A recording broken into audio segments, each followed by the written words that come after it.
Jeeva today பார்வையாளர்களுக்கு வணக்கம். இன்றைய நேர்காணலில் அரசியல் சமூக ஆய்வாளர், உங்கள் விருப்பமான மூத்த பத்திரிகையாளர் சுபேர் அவர்கள். தொடர் வணக்கம். வணக்கம். நாம் தமிழரிலிருந்து இரண்டாம் கட்ட தலைவர்கள், இன்னும் சொல்ல போனால் கொள்கை வகுப்பாளர்கள், ஜெகதீச பாண்டியன்லாம் பார்த்தீங்கன்னா பெரியாரிய மார்க்சிய சிந்தனை தளத்தில் இருந்து நாம் தமிழருக்கு வந்து அந்த தளத்தில் தான் இது இயங்குது நான் நம்பி சேர்ந்திருந்தேன். ஒரு இடதுசாரி சிந்தனையில் இருந்தேன். அந்த அடிப்பில் நாங்கள் ஈழ விடுதலை அந்த அடிப்பில் சேர்ந்தோம். இல்லை, இது குருமூர்த்திட்டையும் துக்ளக்கிட்டையும் போய் நிற்குது அப்படின்னு சொல்லிட்டு வெளியே வந்து பேட்டி கொடுத்துட்டு இருக்காரு. நம்ம ஒன்றும் திருப்பி எக்ஸ்பிளைன் பண்ண வேணாம். அந்த வகையில் பலரும் போய் கொண்டு இருக்கிறாங்க. இந்த நிலையில் காளியம்மாள் வந்து திமுகவிலோ அல்லது விஜய் கட்சியிலோ சேரலாம்ங்கிற ஒரு தகவல் பலரும் ஒரு 2-3 மாதமாக சொல்லிட்டு இருக்காங்க. இப்போ ரொம்ப வெளிப்படையாகவே அவங்க போக போகிறாங்க அப்படிங்கிற மாதிரியான செய்திகள்லாம் வந்துருச்சு. சீமானும் அதை மறுக்கலை. சகோதரி எங்கே வேணாலும் போகட்டும், யார் வேணாலும் போகலாம், இவர் போகலாம்ங்கிற மாதிரி அவருமே அப்படி தான் சொல்லியிருக்காரு. அப்போ அவங்க இப்போதைக்கு நாம் தமிழர்கள் இல்லைங்கிற முடிவுக்கு நம்ம எல்லாரும் வந்துக்கலாம். ஏன்னா அவங்களே அப்படி சொல்லிட்டாங்க. எங்கே போவாங்க, என்ன மாதிரியான நிலை எடுப்பாங்க, எதனால் போகிறாங்க, அதை பற்றி சொல்லுங்கள். இல்லை, முதல்ல காளியம்மாள் அப்படிங்கிறது நாம் தமிழருக்கு முன்னாடி இருந்தே அவங்க ஒரு கள செயற்பாட்டாளர். நாகப்பட்டினம் பகுதியில் ஒரு மீனவ குடும்பத்தில் பிறந்த காளியம்மாள் வந்து அந்த மீனவ மக்களுடைய பிரச்சனைகள் போராட்டங்கள்லாம் நிறையா பங்கெடுத்துட்டு இருக்கிறவங்க. நாம் தமிழருக்கு முன்னாடி இருந்தவங்க. அது குறிப்பாக அந்த கசா புயல் வந்தப்போ களத்தில் நின்று பெரிய அளவில் அந்த மக்களுக்காக உதவிகள் செஞ்சு பண்ணிட்டு இருந்த நபர். அப்போ நாம் தமிழர் தோழர்களுடைய நட்புக்கு கிடைச்சி நாம் தமிழருக்குள்ள விடுறாங்க. நாம் தமிழருக்கு வந்து நாம் தமிழரில் சீமானுக்கு அடுத்து அறியப்படக்கூடிய ஒரு முகமாக ஸ்டார் பேச்சாளராக தமிழகம் முழுக்க வளம் வந்தாங்க. அப்படி பார்த்தீங்கன்னா கழக நாம் தமிழர் கட்சியினுடைய மகளிர் அணி ஒருங்கிணைப்பாளர், மாநில மகளிர் அணி ஒருங்கிணைப்பாளர்ங்கிற ஒரு போஸ்டிங் கொடுத்து வச்சுருந்தாங்க. நாம் தமிழரில் தெரியக்கூடிய 2-3 முகங்களில் அவங்களும் ஒரு முக்கியமான நபராக இருந்தாங்க. நாடாளுமன்ற தேர்தல் 2024 நாடாளுமன்ற தேர்தலில் கூட அவங்க பயங்கர ஆக்டிவாக தமிழகம் முழுவதும் பிரச்சாரம் பண்ணாங்க, பயங்கர ஆக்டிவாக இருந்தாங்க. நாம் நாடாளுமன்ற தேர்தல் முடிஞ்ச பிறகு வந்த ஒரு ஆடியோ, ஒரே ஒரு ஆடியோ, ஒட்டுமொத்த க்ளோஸ் அப்படிம்பாங்கல்ல, அந்த ஒரு ஆடியோ தான் இந்த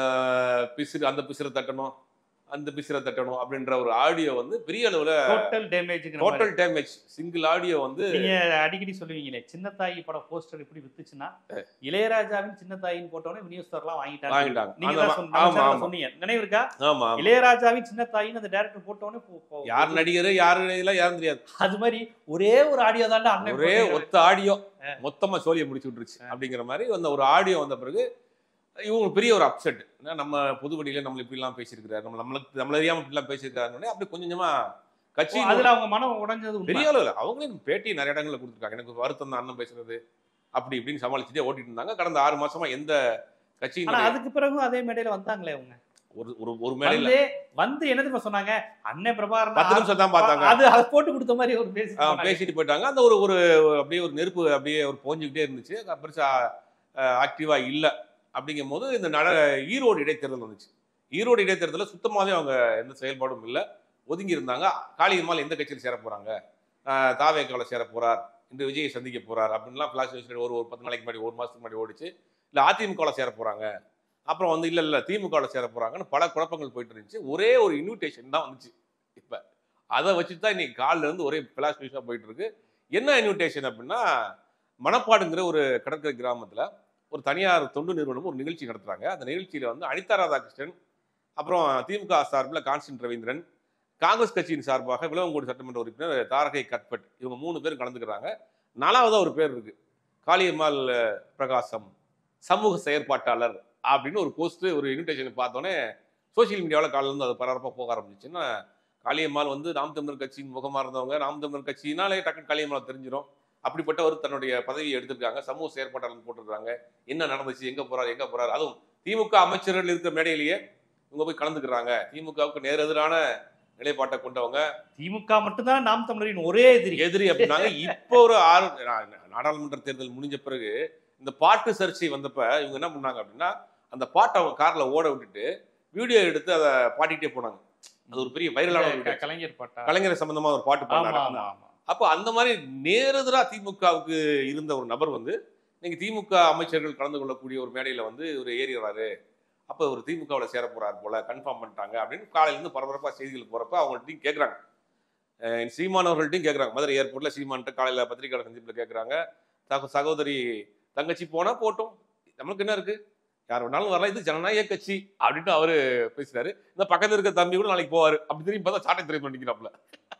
அந்த மாதிரி காலையில அவர் வந்து எங்களோட தான் இருக்கிறாருன்னு உறுதியா அவர் உறுதிப்படுத்தல. அதே நேரத்துல அவங்கள்ட்ட ஒரு ஃபோன் போயிட்டு போடுறாங்க. நீங்க எப்படி என்ன பண்றீங்கன்னா, நான் உங்களுக்கு அதிகாரப்பூர்வமா தெரிவிக்கிறேன்.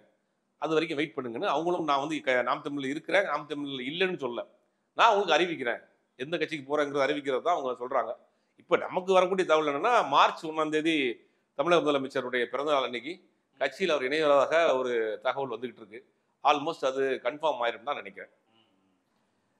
எனக்கு இப்போ திமுகவில் அவர் தேர்ந்தெடுக்க காரணம் என்ன? ஏன்னா இப்போ நாம் தமிழர்ல இருந்து திமுகவில் சேர்றது முன்னாடி இருந்தது கூட ஓகே. இப்போ வந்து எப்படி இருக்குன்னா, நாம் தமிழர் வர்சஸ் பிஜேபி கிடையாது, நாம் தமிழர் வர்சஸ் காங்கிரஸ் கிடையாது, நாம் தமிழர் வர்சஸ் ஏடிஎம்கே கிடையாதுங்கிறது ரொம்ப ஓப்பனா தெரிஞ்சிருச்சு. சொல்றாரு திராவிடத்தை அழிக்கணும், பெரியார் அழிக்கணும், திராவிடத்தை அழிக்கணும், பெரிய இது அவரே ஓப்பனா சொல்லிட்டு இருக்காரு. இப்ப இந்த நிலையில் இது நேற்று வரை இப்படி இருந்தவங்க திடீர்னு இப்படி சேர்ந்தா அது பொருந்துமா? இல்ல, சங்கி என்றால் நண்பன், ஆமா, அப்புறம் வந்துட்டு சகத்தோழன். தமிழ்நாட்டுல பிரசாந்த் கிஷோரோட விட ரங்கராஜ் பாண்டே தான் மிகப்பெரிய ஸ்ட்ராட்டஜிஸ்ட், எச் ராஜா மிகப்பெரிய அறிஞர் அப்படின்லாம் சொல்லிட்டு இப்ப நேரடியாக அங்க இருந்து இங்க அண்ணாமலை கூட அப்படி சொன்னதுல ஆமா ஓப்பனாவே சொல்லிட்டு இருக்காரு. இப்ப எல்லாரும் பெரியாரை பேசிட்டு இருக்காரு, தமிழ் அப்படின்னு நிறைய பேசுறாரு வச்சுங்க. இப்ப ஏன் இங்க வர்றாங்கன்னா, நாம் காளியம்மாளுக்கு ஏன் டிமாண்ட் அப்படின்றது பாக்கணும்ல. காளியம்மாளை பொறுத்த வரைக்கும் அந்த மீனவர் கிராம மத்தியில வந்து ஓரளவுக்கு தனிப்பட்ட ஒரு செல்வாக்கோடு இருக்கிறாங்க. நிறைய கூட்டங்கள் நடத்துறாங்க. எந்த பகுதி? நாகப்பட்டினம், வேளாங்கண்ணி அந்த பகுதிகளில். அந்த பகுதியை சேர்ந்தவங்க தான் ஒரு படித்த ஒரு மீனவ பெண். ஒரு பிஜி யூஜி முடிச்சிருக்காங்க, அதுக்கு பிறகு பிஜி எம்பிஏ பண்ணியிருக்காங்க. பேராசிரியரா? இல்ல, பேராசிரியர், ஒரு எம்பிஏ பண்ணியிருக்காங்க. அதுக்கு பிறகு அந்த களத்தில் இருக்காங்க, அந்த மக்களுடைய பிரச்சனைகளை தொடர்ந்து பேசுறாங்க. புயல்கள் வந்தாலும் சரி, மற்ற பிரச்சனைகள் பேசுறாங்க, அப்பப்போ கூட்டம் போடுறாங்க. இது மகளிர் குழு மாதிரி ஒரு குழுக்கள்லாம் அமைச்சு அந்த பகுதி, அந்த கோஸ்டல் ஏரியா ஃபுல்லாவே தன்னுடைய அளவில் ஓரளவுக்கு தனிப்பட்ட செல்வாக்கு வளர்த்துக்கிட்டாங்க. அதனாலதான் அவர் ஆடியோலே சொன்னாரு, நீ தனியா கூட்டம் போடுறதுக்கு, தனியா வந்து இதுல பண்றதுக்கு நீ தனியா வளர்த்துக்கிறியா, கட்சின்னு ஒரு கட்டுப்பாடு இருக்கு இல்லையா அப்படிலாம் கூட அந்த ஆடியோ வந்துச்சு. அப்ப தனிப்பட்ட ஒரு செல்வாக்கோட அங்க இருக்கிறாங்க. அப்ப அதை பயன்படுத்திக்கணும்னு தான் எல்லா கட்சியும் நினைக்கிறாங்க. ஒரு மீனவ சமூக பகுதிகளில் பெண்கள் மத்தியில ஒரு தனிப்பட்ட ஒரு செல்வாக்கோட இருக்கிறாங்க, சொன்னா கேட்கக்கூடிய ஒரு இடத்துல இருக்கிறாங்க அப்படின்னா அவங்கள பயன்படுத்திக்கிறோம். ரெண்டாவது வீரியமான ஒரு கலை செயற்பாட்டாளர் தான். அது நாம் தமிழர் இருந்ததுனால நம்ம வந்து அவங்க வந்து குறை சொல்ல வேண்டிய அவசியம் இல்லை. வீரியமாக அந்த பகுதியில செயல்பட்டு இருக்கக்கூடிய செயற்பாட்டாளர் தான். அப்படிங்கும்போது அதை தன்னுடைய எல்லா கட்சிகளுமே பயன்படுத்திக்கிறதா நினைப்பாங்க. நாம் தமிழரும் அதை பயன்படுத்திட்டு தான் இருந்தது. இப்ப திமுக பயன்படுத்திக்க நினைக்கிறாங்க. சில பேர் வந்து உங்களுக்கு தெரியும், நாம் தமிழர்ல இருந்து வேல்முருகன் கட்சிக்கு போயிருக்காங்க. ஆமா, இப்ப வெற்றி குமரன் கூட அங்க போனாரு, அங்க போயிருக்கிறாங்க. அதற்கு அவங்க டெட் அகைன்ஸ்டா செயல்பட்ட ஒரு அமைப்புல போறதுக்கு ஏதோ ஒரு தயக்கம் அவங்களுக்கு இருக்கு. அதனால சரி, இதுவும் ஒரு தமிழ் தேசிய பேசுற ஒரு அமைப்பு, நமக்கு நெருக்கமா இருக்கும் அப்படிங்கிற அடிப்புல வேல்முருகன் அவர்களுடைய கட்சியை வந்து தேர்ந்தெடுக்கிறாங்க. ஜெகதீச பாண்டியன் முடிவு எடுக்கல. அவர் எந்த கட்சியும் போல என்ன முடிவு வரைக்கும். இளவஞ்சின்னு டாக்டர், ஆமா, கேண்டிடேட்டா கூட இருந்தாங்க. கேண்டிடேட்டா இருந்தவங்க, அவங்க டாக்டர். அவங்க வந்து ரொம்ப ஸ்காலரு. அவங்க ஃபேமிலியே ஒரு திராவிட இயக்க உணர்வு உள்ள ஃபேமிலி. அவங்க அப்பா பெரிய ஆளு. அவங்க வெளியே வந்துட்டாங்க. ஆனா இப்போ வரையும் அவங்க முடிவெடுக்க யோசிச்சுட்டு இருக்காங்கன்னு நினைக்கிறேன். அவங்க கூட ஒரு முறை பேட்டிக்கெல்லாம் கூட உடனே வேணாங்க, பட் இந்த கட்சி வேணவே வேணாம் அப்படிங்கிற மட்டும் சொன்னாங்க. கேட்டு பார்த்தேன் ஆசுகா, பட் அவங்க வந்து ஒரு சொல்றேங்கிற மாதிரி இருக்கிறாங்க. ஆனா இவங்களுக்கு வந்து கொஞ்சம் கூடுதல் வாய்ப்போ அப்படின்னு. இப்ப நான் சொன்ன நபர்கள் எல்லாரையும் விட காளியம்மாள் வெளியே வராங்கிறது ஒரு ரொம்ப டாக்கா இருக்கும். இல்ல, சீமானுக்கு அடுத்து நாம் தமிழர் கட்சியில, அது குறிப்பா நாம் தமிழர் பெண்கள் அமைப்புகள்ல ஒரு அறியப்பட்ட முகமா இருந்தாங்க, ஒரு நட்சத்திர பேச்சாளர் இருந்தாங்க. சீமானுக்கு அடுத்தபடியாக அது மாற்றுக்கிறதே கிடையாது. தமிழ்நாட்டில் நாம் காளியம்மாள் போராட்டங்கள் நாம் தமிழர் கூட்டங்கள் அதிகமா இருக்கும். ஓரளவுக்கு பெண்கள் அமைப்புல ஒரு ஆர்கனைஸ்டா இருந்தாங்க. அவங்க பேச்சு கொஞ்சம் வீரியமா இருக்கும். எதாட்டாலும் கொஞ்சம் திமுக ரொம்ப அட்டாக் பண்ணி பேசக்கூடிய ஒரு நபர் தான். பட் அதனால வந்து அவங்க போறது ஒரு நாம் தமிழருக்கு ஒரு பெரிய இழப்பு தான். அதான் பெரிய இழப்பு தான். அதான் அவங்க சொல்றாரு, இது வந்து கலையுதிர் காலம். ஆமா, கலையுதிர் இலையுதிர் காலம் மாதிரி நாம் தமிழருக்கு கலையுதிர் காலம். போறவங்க லெட்டர்ல வச்சுட்டு போயிடுறான் அப்படின்னு ஒரு வெறுப்பு மற்ற ஆற்றாமையில பேசுறாரு. பட் அதனால அந்த ஆஃபர் வந்து எல்லா கட்சியுமே கொடுத்துச்சு. நாம் தமிழர் திமுக மட்டும் கிடையாது, அதிமுகவையும். அதிமுகவை தேர்ந்தெடுக்கிறது அதிமுக பக்கம் ஒரு பிளஸ் இல்லைன்னு பாக்குறாங்கன்னா, இல்ல ஒரு மார்க்கெட் இல்லாத நிலைக்கு போயிட்டாங்களோ. எல்லாமே ஒரு கணக்கு தான். இன்னைக்கு திமுக ஆளுங்கட்சியா இருக்கு, ஒரு வலுவான கூட்டணி இருக்கு, அடுத்து 26ல திமுக தான் வருங்கிற ஒரு கணக்குகளும் வந்துகிட்டு இருக்கு. மீண்டும் எவ்வளவு நாள் தான் பதவி இல்லாம பயிற்சியை எடுத்துட்டு இருக்க முடியும்? பயிற்சி தோற்றால் தோன்றால் பயிற்சி அப்படி எவ்வளவு நாள் பயிற்சி எடுக்க முடியுது? நான் வந்து ரொம்ப பயிற்சி எடுத்துட்டேங்க, பயிற்சி அதிகமா பிஜி வரைக்கும் வாங்கிட்டேன், விட்டுருக்கு அப்படிங்கிற மாதிரி.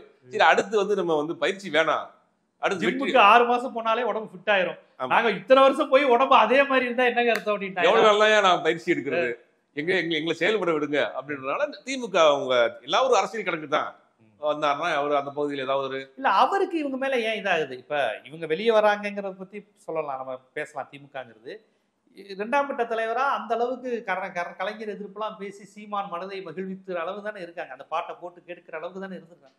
ஏன் சீமானுக்கு திடீர்னு நாம் தமிழர் கட்சியினுடைய பெண்கள் முகமாக நான் காளியம்மாள் இருந்தேன். இவர் தான் டென்ஷன் ஆகிறாரு. ஆமா, இவர் தான் அந்த ஆடியோ வளர்ச்சியை கண்டு டென்ஷன் ஆகிறாரா? நான் காளியம்மாளே அதான் சொல்றாங்க. காளியம்மாளே வந்து என்னுடைய வளர்ச்சி எனக்கு கொஞ்சம் பிடிக்கல என்னமோ அப்படிங்கிற மாதிரி தான் நான் பேசுறேன். மறைமுகமா சீமான தான் பேசுறாங்க. அப்படிங்கும் போது நாம் தமிழர் கட்சியின் பெண்களுடைய முகமா அவங்க பாக்குறாங்க.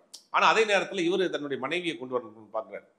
பெண்கள் முகமாக வந்து நாம் தமிழர்ல அவருடைய மனைவியை கொண்டு வரணும்னு நினைக்கிறாரு. அப்ப அது ஒரு இடைஞ்சலா இருக்கும்ல.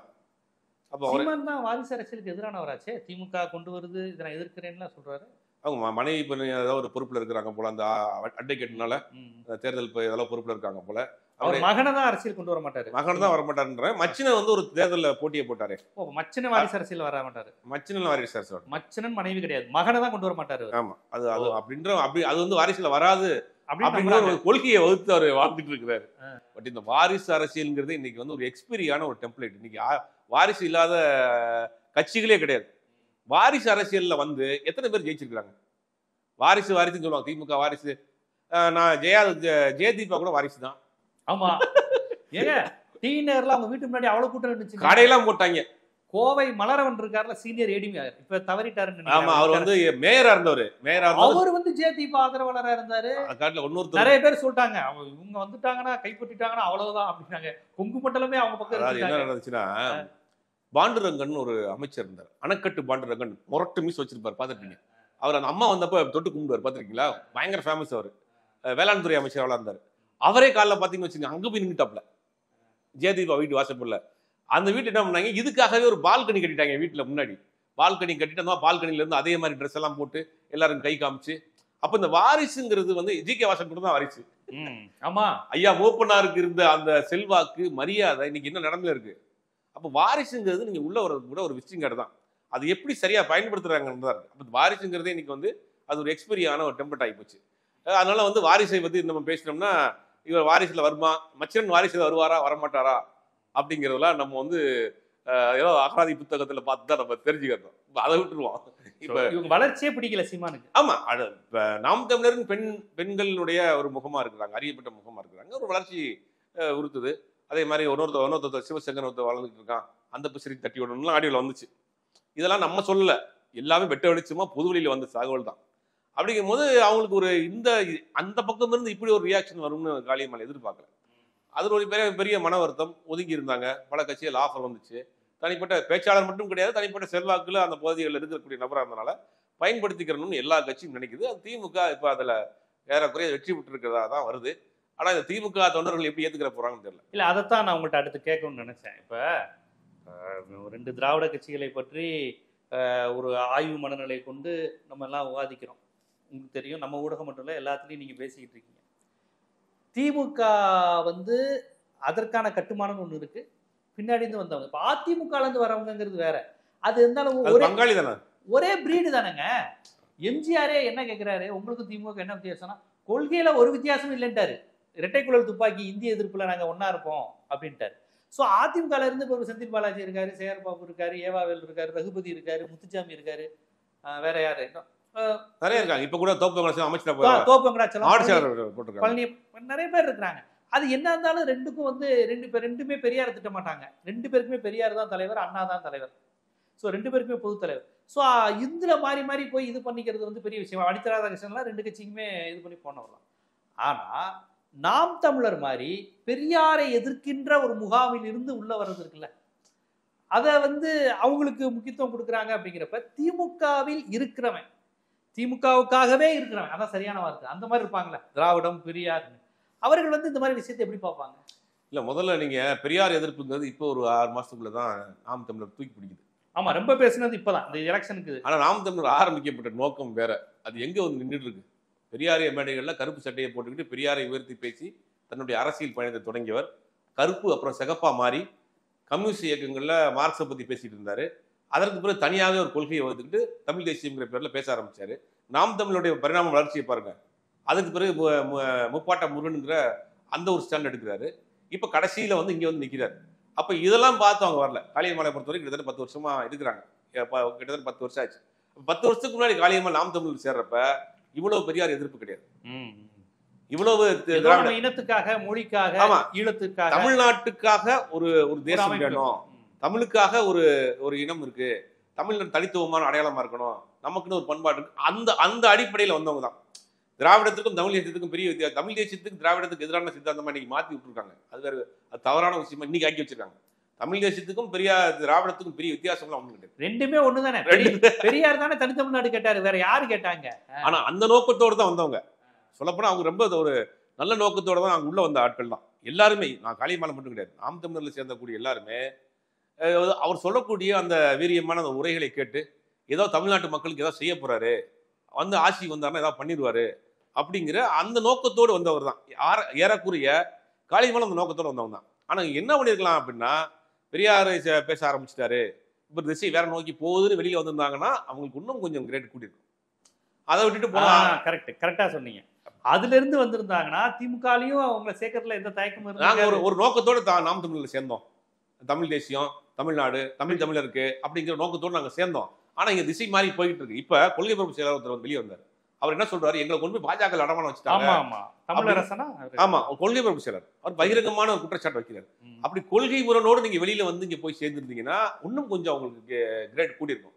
ஆனா இவங்க தனிப்பட்ட முறையில் நடந்தக்கூடிய சில பிரச்சனைகளுக்காக இவங்க வெளியில வந்திருக்காங்க. இவங்களுமே பெரியார் எதிர்ப்பு பேசியிருக்கிறாங்க. ஏதோ ஒரு மேடையில் நான் ஒரு வீடியோ பார்த்தேன், பெரியார் பெண்களே பிள்ளைப்புக்கு வேணாம்னு சொன்னாரு, இதுதான் இவங்க ஈவேரா, அது கர்ப்பப்பை அறுத்து போடுங்க அப்படின்னு எல்லாம் பேசியிருக்காங்க. அதனாலதான் ஒரு தயக்கம் வருது. ஒரு தயக்கம் இருக்கும். அதாவது ரொம்ப நாள் இல்ல, 6 மாசத்துக்கு முன்னாடியே வந்து இதே கலைஞரை பற்றி இவங்க ரொம்ப அந்த பாடல்கள் தான் ரொம்ப பேசியிருந்தாங்க. பட் காலம் வந்து அதெல்லாம் அப்படியே தள்ளிட்டு போயிடும். அதுக்கு சொல்றதுக்கு பேச்சாளர்களுக்கு அதுக்கு சொல்றதுக்கு வேற ஒரு டாபிக் கிடைக்கும்.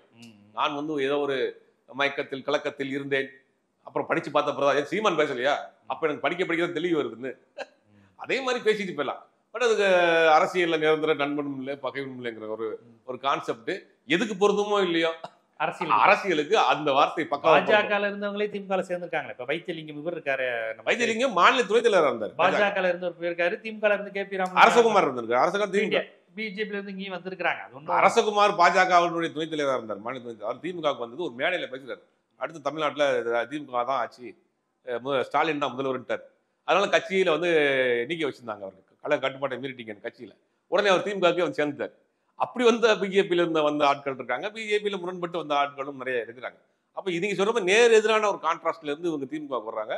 திமுக தொண்டர்கள் கொஞ்சம் அப்படியே கொஞ்சம் ஏற்றுக்கொள்வதற்கு கொஞ்சம் தயக்கம் காட்டுவாங்க. அது காலம் சரி பண்ணிடும்.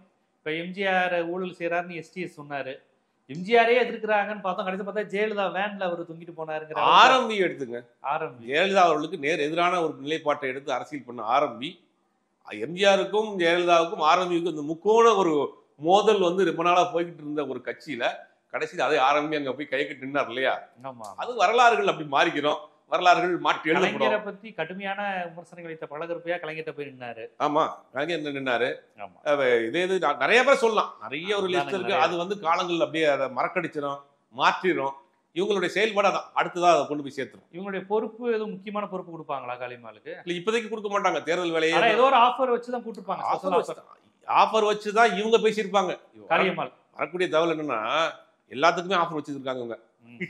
எந்த ஆஃபர் பெஸ்ட் ஆஃபரோ அதை டிக் பண்ணுவோம். இப்ப அவங்களுக்கு கொள்கையில ஒண்ணும் கிடையாதுல்ல, பயிற்சி எடுத்தாச்சாங்க. கண்டிப்பா அந்த பயிற்சியை வந்து நிறைவேற்றுவதற்கு ஒரு களம் வேணும். அது எந்த களம் சரியான களம், அது நமக்கு எந்தெந்த ஆஃபர்லாம் கரெக்டா வருது அப்படின்னு பாக்குறப்ப திமுக வந்து ஒரு பெஸ்ட் சாய்ஸா இருக்குன்னு அவங்க சூஸ் பண்ணியிருக்காங்க. கண்டிப்பா காளியம்மாள் நாம் தமிழரில் இருந்தது, நாம் தமிழருக்குள் எவ்வாறு வந்தார், நாம் தமிழரிலிருந்து அவர் அகற்றப்பட வேண்டும் நினைத்தது சீமானா காளியம்மாளா, அப்படி நிலை வந்ததுக்கு அப்புறம் அவருடைய முடிவு திமுகவா அதிமுகவா, அப்படி எடுத்தால் திமுகவில் அவருக்கு எப்படியெல்லாம் இருக்குங்கிறத உங்களுடைய அரசியல் பல்வேறு பரிணாமங்கள்ல இருந்து பல்வேறு ஆய்வு கோணங்கள்ல இருந்து அந்த விஷயத்தை அலசியிருக்கீங்க.